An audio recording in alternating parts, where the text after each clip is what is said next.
listening to Who's Tom and Dick, a weekly podcast with your hosts, Martin Weavers, fighting stage 4 lung cancer, and Patrick Mortimer, living with heart disease. Why not grab yourself a cup of coffee, sit back, and enjoy the chatter as we discuss and share information, talking about tough subjects, and offering help, support, and motivation with a positive mental attitude. Well, good morning, listeners, and good morning to you, Martin. How are you today? Yes, good morning, everybody. And I've had a cold all week, so I've been a little bit down, and I had to have my immunotherapy cancelled, which was a right, blow. But it's. Did you know that if I had it done when I'd got a cold, I could catch pneumonia or other things? So to make it safe for me, they cancel it. So they've now put it back to next week. Hopefully, I feel a lot better today than I've felt for quite a few days, actually. Hopefully, I'll have it done on Monday. Well, while we're talking about immunotherapy, It was a subject we were going to talk about anyway, wasn't it? It was, because, yeah. Yeah, because it's new on your treatment list now. This is something you've got to have for how long? It's forever and ever. I mean, as I mentioned in the last time we spoke, someone's had 23 of them. I hopefully I'll break that record. So, but it'd just be on and on and on for every 3 weeks. But I hope, after the second and third, it gets into my body and I feel a bit better than I did for the first one. I wasn't too bad. Perhaps you'll get used to it. Your body I think my body should. But I was thinking this morning, funny enough, before we, came on air, and I thought, since September, I've had all the chemo and now the immunotherapy, and I've not really felt 100% since then. Because before then, I was on the lorlatinib, and I was sailing through it until I got that, the next cancer that came up. And I thought to myself, for 3/4 of a year, I was brilliant. Yeah. And now since September, how many months is that? September, October, November, December. That's just over 6 months. I have not felt right. I've not felt bad, but I've not felt right, Yeah. with all the treatment. And, you get a few days in a week where you're okay. But it'd just be nice to be normal. And You've been wishing for that for years. Yeah, I was going to say, I knew you'd say. I've been looking into immunotherapy. Because you have, and you're not a doctor neither, are you? And I'm not a doctor. And I thought, well, until you start to have this, I never really understood what it was or even knew it existed. So immunotherapy is harnessing the immune system. Immunotherapy works by stimulating and enhancing the body's own immune system to recognize and attack cancer cells. Yeah, because obviously with the chemotherapy, your body is down, and you're with your immune system's down, and you're prone to catching lots of different things. That's what they tell me. There's various types of immunotherapy. Apparently, there's monoclonal antibodies, immune checkpoint inhibitors, cancer vaccines, and adaptive cell transfers. CART, cell therapy. Apparently, I don't understand a word of that. Yeah, I'm sure there's some people out there that understand that, and I bet if Dr. Patterson is listening, he knows all about it. Success in various cancers. While it has shown remarkable success in melanoma and lung cancer, ongoing research is expanding its applications to other types of cancer, including bladder, kidney, and head and neck cancers. So luckily, you're on that list of successful treatments, which is good news. Yeah, well, I'll know how it's going after 3 months when I have another scan. So, which, as I said, I was 3 weeks. So I'm 6 weeks into it now. So into the immunotherapy. So I shall know 12 weeks. So I'm halfway through nearly before I have a scan, I suppose. Mm-hmm. Yeah. Looking at side effects. While immunotherapy can be less toxic than traditional chemotherapy, it can still cause immune-related adverse effects, as the immune system may attack healthy tissues. Have you noticed any side effects? Oh, God, yeah. There's a list here. We like to go through these lists, don't we? We do. So I'm going to go through these lists and see if you've suffered from any of these. Right. The first one is a bit strange. Pain. Pain? Yeah. I get a shooting pain in my body every now and again, my knee and my ankles, which are the joints. And when I used to have the chemotherapy and I had injections, they were the two most painful parts of my body. So I wonder if that might be connected to that. But it's only a shooting pain and it lasts about a second, and I get it's kind of pain where you go, oh, oh, like that, and then it goes, Oh, oh, like that. oh, oh. That's what old people do when they get out of a chair. Well, I am old, Oh, which I think oh, we're going to get onto later. I know. Swelling. Have you got any swelling? Yeah, yeah. My neck has swelled up. My jowls have swelled up. Your Uh, jowls. What are jowls? these bits on where your mouth are, Is that sometimes jowls? when I lost a lot of weight, they were really in. But Yeah. now I mentioned it to Dr. P, and he said, some of the tablets that I'm on will puff me up a little bit. I've never heard of jowls. I thought you were meaning jaws for a minute, but you're pointing to your No, cheeks. no, no jowls. Yeah. Yeah, so taught you something new, Pat. I've learned something again today. Soreness. Have you got any soreness? Yes, every now and again I get a little ache in the joint. It's always the joints. Redness. Redness. Have you got any redness? Well, going back to the soreness, I get the things in my mouth. What are they called? Ulcers? Ulcers. That's right. Cool. When you talk sometimes, and you just catch your tongue hits your tooth because it goes on my tongue and the roof of my mouth. That is really, really sore. We've gone on to redness. Yes. You've got some redness? Redness, yeah, I get that the first week. It's after the second and third week, it's not too bad, but my face goes really red on my cheeks and on my bald patch on my head. You were talking about spots to me the other day. You came up in a few spots, didn't you? I don't get any more than a dozen, but you get a few sort of scattered all over your head, and especially at the back. I don't know if it's because your head's warmer at the back, but anyway, they are really, really sore again. So, Yeah. yeah. What about itchiness? No, I don't get itchiness. No, never, never. Not in all the time I've had it. I've never had any itchiness.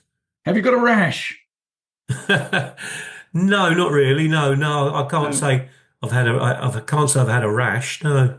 Oh, what about fever and chills? Yeah, you get that every now and again because I worry when I get that because I might be in bed and I might think, gosh, really, really cold, and then I'll talk to Linny about it and she said, it was cold in bed last night, wasn't it? So Yeah. that she puts my mind at rest. And I said to her the other day, I said, if ever you're in bed and you feel really cold, let me know. I said, because otherwise I'm going to worry that I've got this chill that put me in hospital because when I was laying in bed, at my last house, my teeth just started chattering and I was so cold. And that's when I found out I'd got this horrible thing that I had to go into hospital for when I had all the pneumonia and everything. So I do worry about that. But yeah, you do get chills and things like that every now and again and aches. That's a common thing. When you're tired as well, you start to feel the cold more. Yeah, yeah. Well, I I know probably when don't. I'm tired, I feel cold. Yeah, I probably don't get the sleep I should do because I go to bed late, and now it's the summer nearly here. We're in spring, I know, but the better weather I'm getting up earlier, so I'm probably not, getting as much sleep as I should. So I really do need to get to bed earlier. But What about weakness or dizziness? yeah, dizzy is the worst thing of it all, really. It's like a muggy head after a hangover. Yeah. It's hard to describe really because obviously it's not a hangover, but it's a horrible feeling, and you think to yourself, right, I'm going to go and do this, and you get up to do it, and then your head spins, and and that's what I was saying. Since September, all this has been happening, and but before that, I was fine. So So. your dizziness, is that when you get up out of a chair or get up from somewhere? Mainly when I get up out of a chair. Doesn't happen every time, but every now and again. But it's just a general muggy sort of feeling in your head that's hot, that the worst thing of all this. Yeah. Can you feel that all the time, sort of when you're walking about? And Yeah, yeah, yeah, and I have to take my time walking, and I went into a shop yesterday to get some groceries and all that, and I've got a trolley, and I thought I'm really glad I've got a trolley to lean on yeah, because I felt tired, and I know I've got the cold, which doesn't help. And I always wear a mask as well when I'm in these places because I don't want to catch nothing. And yeah, so it's strange all this really, but I just want to highlight it for everybody so they know what I'm going through, and then if they've got it and they're going through it, and they think, oh, I go through that as well, so they don't worry so much. Have you felt nausea or any vomiting? When I first have the immunotherapy or the chemotherapy, I don't really feel nor the first time I ever had it, I was is it called retching when you go Yeah, like that, and I did that for about 4 or 5 times.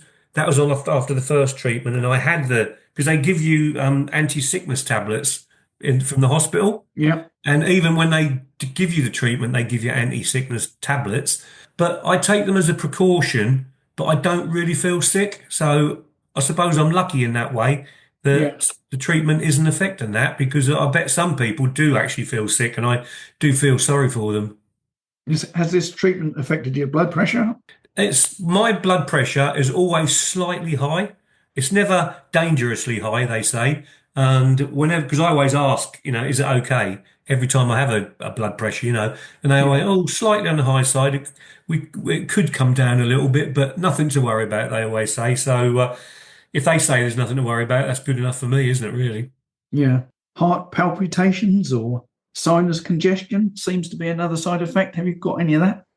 Sinus only when I get a cold. I mean, I had a cold at lung, not lung. I had bronchitis, didn't I, at Christmas time, and my nose was blocked. And my nose is slightly blocked now, but that's because I've got the cold. But no, I don't really get too much sinus. In fact, the sinus stuff the doctor has given me, I haven't used it since last summer at least. Yeah, So I feel I'm quite lucky with that. Whereas my poor daughter, she's taken, stuff for her sinuses all the time. yeah. Our old favourite, diarrhea. Yeah, you get that. It lasts. It's in fits and starts really. You have it for a couple of days, and then it clears up, and then you think, oh, good, that's gone, and then suddenly it comes back. But you do have to watch what you eat, definitely, Yeah, because I had problems this time. It just seems strange that we very rarely go out for meals, but in this session, it seems that every single week we've gone out for a meal. And I had a chili once, and I had chicken burger, and we went out together, didn't we, as well? That was yeah, another meal that we had. I had a chicken burger then.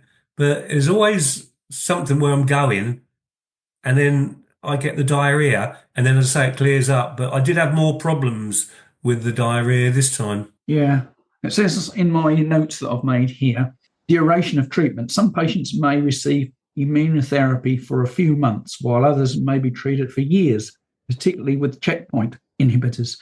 Some patients can stay on the treatment as long as they are deriving benefit and not experiencing severe side effects.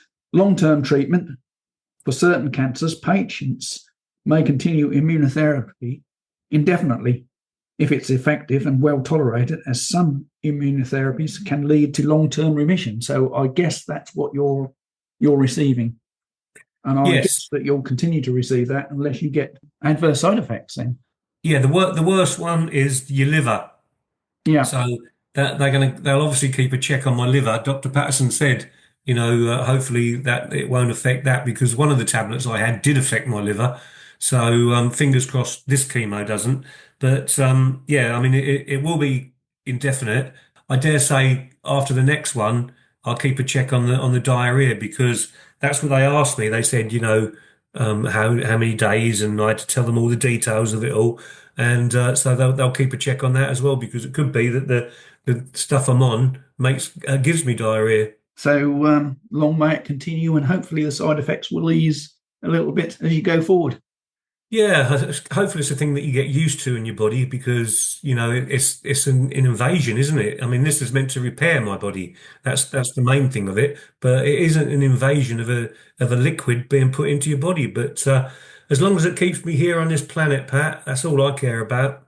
Are you taking chemotherapy tablets still?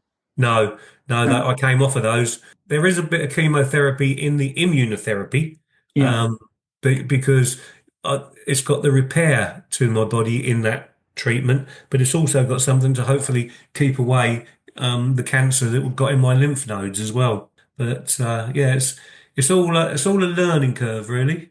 Yeah, good. Well, as long as you're reaping the benefits, and hopefully, as I say, the side effects might start to ease as you get used to the treatment.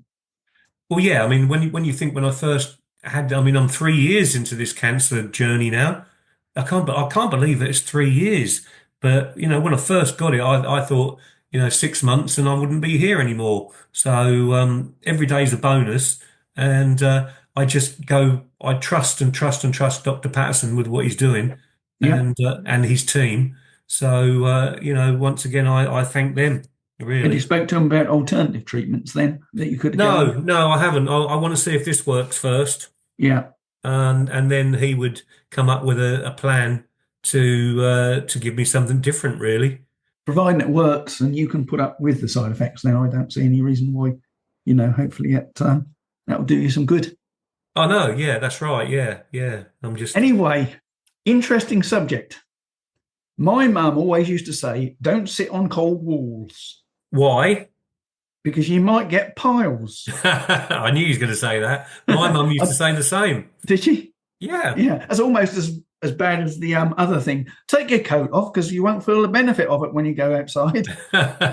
What was this benefit? I never realised or ever understood what the benefit was. But there you go. I must have had it. Piles, also known as hemorrhoids. Yes. They're swollen and inflamed veins in the rectum. We always Tell me start about to it. giggle when we talk about the anus that can cause discomfort and bleeding. Some key facts about piles. I don't know whether you realise. Sorry, listeners, that we didn't warn you prior that we'd be talking about this this sort of subject, but it's quite common in men. I'm not sure about ladies, but it's quite common in men as they reach a ripe old age, or even from the 40s, I believe. So, young lads listening out there, you've got all this to look forward to. Yeah. There's two types of hemorrhoids. The internal hemorrhoid, I didn't realise this, I thought there was hemorrhoids and that was it. The internal hemorrhoids, which are located inside the rectum, usually painless, but can cause bleeding. And then there's the external hemorrhoids, located under the skin around the anus. Why do they use anus and not rectum? Why have they changed that? I don't know. Because the Can be rectum painful. is a different part to the anus, isn't it? I don't know, I thought it was all the same. Like the sphincter, that's a different part. Yeah, well, we're not. You're on the cusp here, mate, on the cusp. Located under the skin around the anus, can be painful and may cause swelling. Can I come in there? You can come. Sorry. Because this is what's happened to me with the latest treatment. Right. I suppose I don't know why I did it, but I went to the toilet and I looked into the toilet and there was blood in there, and I thought, oh my God, I've never had blood coming from my back passage ever. So I thought I'm going to tell Linny that there's some blood, and then it didn't happen for 2 or 3 days again, and then one day it was really, really rich in red blood in the toilet, in the water. But the good thing was I called Linny up to have a look, which isn't a nice, pleasant thing, but she knows quite a lot about medical things because her ex had a son who was a doctor. And so she used to read a lot of his medical journals and things like that. Anyway, so she looked at it and she said, well, the good thing is that the feces isn't mixed in with the blood. So the blood is separate from it. So she said, you've got an internal pile. I said to her, how do you know? So she said, well, I've read all about it, blah, blah, blah. So anyway, I called my oncologist nurse and I spoke to her about it and I told her, and guess what she said? You've got an intern. Yeah, so Linny she's very, very clever with these kind of things. I changed my diet for a week because we'd been out for a meal 2 nights on the trot. And I think with that rich food, it didn't really help. So I went back to normal stuff. And Linny's very good with diets and all that. So she put me on this, well, she didn't put me on a diet. She just picked the food for me that wasn't going to irritate my bowel. And it's cleared up and I've not had it since. I think we've got to be careful here because obviously, that's quite an important subject to discuss because blood in your poo, regardless of whether it's a pile or not, needs to be checked out. Yeah. Because that's a sign that there's something wrong. In your case, it's typically piles. It can be much more serious. Well, there's tests going around, isn't there, at the moment? Even because we mentioned in the last podcast that I did a sample and had to send it off. Yeah. Well, Linny's had to do one. I mean, she's a lot younger than me, but Right. she's had to do one last week and send it off. So people are getting these kits sent to them. I think their various doctors are doing it, and if there's a Yeah. problem, then they will get one sent to them. Factors that contribute to the development of piles include straining during bowel movements. Yeah, that's I reckon that's the most common, isn't it? Yeah. Chronic constipation or diarrhea.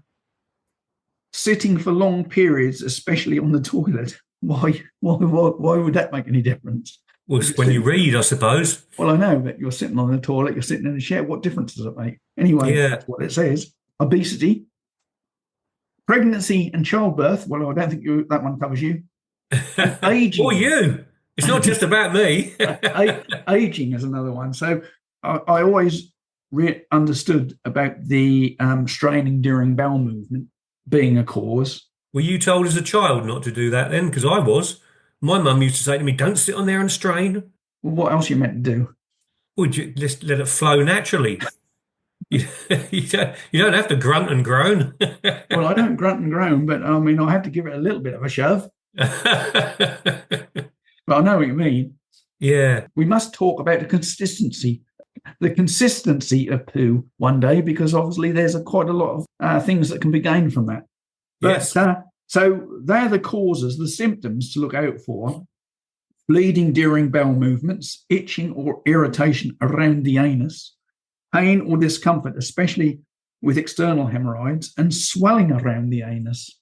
So does it say how far these internal piles are inside It doesn't give any dimensions, no. No, is it finger length? Is it less than a finger? Well, I guess so, because obviously any further than that, you'll be touching your tonsils. Yeah, but I think they're probably nearer to the opening of the anus than we actually think, Yeah, I was watching a program once, I can remember, and somebody had piles. I think it must have been Embarrassing Bodies or something. And he went and saw the doctor, and he popped the piles back, apparently. Yeah, well, my first lot of chemo for this time, I actually had a pile pop out. And I'm going to be graphic and tell you what happened, because it will help people, if they had. So going to the loo, I must have strained, I suppose. And when I wiped my bottom, it was really, really sore. And I thought, oh, what the heck's that? And anyway, I called Linny up to have a look. And, Any excuse. I always call Linny to look at these lovely things. I never call her to look at nice things. But anyway, she said, you've got a pile. So I literally got my finger and tried to pop it back in. And it stayed there for a little while. But of course, the next time you go to the loo, it pops out again. But after a little while, it just stayed in. So they aren't actually too far up there, really. Right. I thought you were going to get Linny to pop it back in for you. No, I wouldn't do that. But because you get all these treatments, and we spoke about this, I got some delivered from Amazon the other day, some anusol. Why do they call it anusol? I mean, can't they come up with a better word than that? Bottom soother. That would be better, wouldn't it? It just sounds. I mean, going into the chemist. Excuse me, madam. Can I have some? Can I have some? Give me a pack of condoms. Yeah, that's So right. that's embarrassing. But I haven't actually had to. The everything's cleared up now, so I haven't had to use it. So I've got it in the cupboard for if it happens again. Well, talking about treatments, there's various options available based on the severity of these piles or hemorrhoids. There's over-the-counter creams and ointments for relief, warm baths help, dietary changes to increase fiber intake, medications to manage pain and inflammation, minimal invasive procedures like a rubber band. What, you tie the rubber band around the pile? Well, I guess so. That'd be a job for Linny. That's for larger hemorrhoids. I don't know how big they can get. Yeah, they do tie them off, don't they? And of course, in severe cases, there's surgery. Yeah. How do you prevent piles? Well, to reduce the risk of developing piles, don't sit on a cold wall. No. Eat a high-fiber diet with plenty of fruits, vegetables, and whole grains. Stay hydrated exercise regularly, avoid prolonged sitting on the toilet, respond promptly to urges for bowel movements. So when you get the urge, you got to go. Yeah. Church or chapel, let it rattle, as they say. Yes, that's right. Yeah.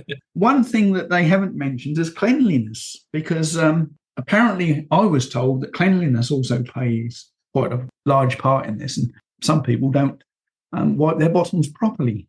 Mm. They just do a quick swipe and that's it. But that's why some households had bidets installed, because they washed their bottoms after depositing the children in the pan, and you had the bidets. But I suppose that's quite an important factor as well. What? So the washing is good, is it? Yeah. Well, I'm going to confess now. Every time I do a number two, I always wash my bottom. Yeah. Every single time. I've got a special sponge that I use that's under the sink, and that's just there purely for that. So, Right. but because when I had these piles, the problem was the soap I was using to wash was really, really, make like that. So I had to change the soap to a milder one to make it so it didn't sting.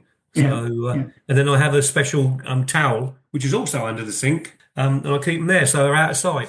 So I've don't go just looking. learned something today. If you come round my house and see them behind my sink, don't pick them up. That brush beside the toilet, that's not for wiping your bottom then. I thought it was a bit rough. That's just making it sore. I tell you, it made my eyes water when I pushed that up there. I can tell you. Oh, so yeah, don't use the brush beside the toilet. That's not for cleaning your bottom. No, that's right. Well, that's a very interesting story, and I'm sure a lot of the young lads listening to this will be thinking, "Oh, but you've got this all to look forward to." They have. So get your anus cream or your anusol in Yes. the medicine cabinet, ready, boys and girls, because one day you never know, you might have a pile pop out. And I bet loads of people are saying, no, that'll never happen to me. Oh, yes. I think I was one of them. Do they make you walk strange?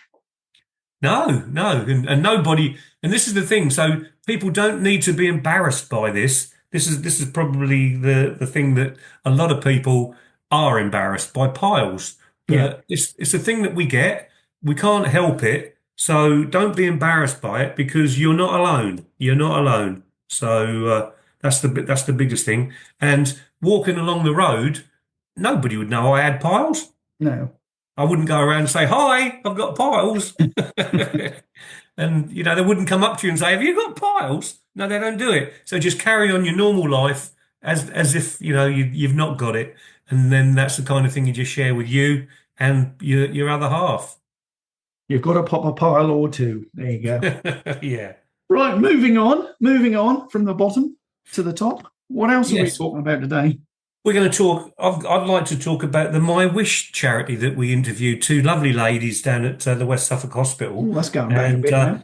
And if people who have listened to the podcast remember, this is a charity where people donate and they raise lots of money. So and I've just found out a couple of things that the My Wish charity at West Suffolk Hospital have done. They've actually purchased 2 beds. Now, these are fold-up beds. They're portable and they're easy to clean, and they provide a much-loved space for families to rest by the side of their loved ones, because sometimes if people are end of life, they might want their loved one next to them. So with these fold-up beds, they fold up so small that they can just go in the corner somewhere, and then people can be with their loved ones. And the other thing that they've got is a Moto Med, which I'd never even heard of. And a generous donation made in the memory of one of the people who were in the ward and able to buy this wheelchair. This equipment is used by specialist neurologist physiotherapists as they care for patients who have suffered physical impairment caused by conditions such as a stroke, Parkinson's disease, or spinal cord injuries. And one donor visited the resource to see where her money had gone. And her father was diagnosed with FSHD in his early 20s, and it got worse over the year, and he struggled to manoeuvre himself. But he sadly passed away in February, but they wanted to raise money for the neurotherapy department through the My Wish charity, and that's what they've done. So people can now exercise on this Moto Med. Oh, excellent. They're doing fantastic stuff, the My Wish, and My Wish all the best. Brilliant. Good. Well, believe it or not, as we have these little chats, I think there's probably time for a little lightheartedness. So, if you can call it that, or torture in some cases, let's go for Martin's joke of the week. A fellow was walking along a country road when he came upon a farmer working in the field. The man called out to the farmer, "How long will it take me to get to the next town?" The farmer didn't answer. The guy waited a bit, and then he started walking again.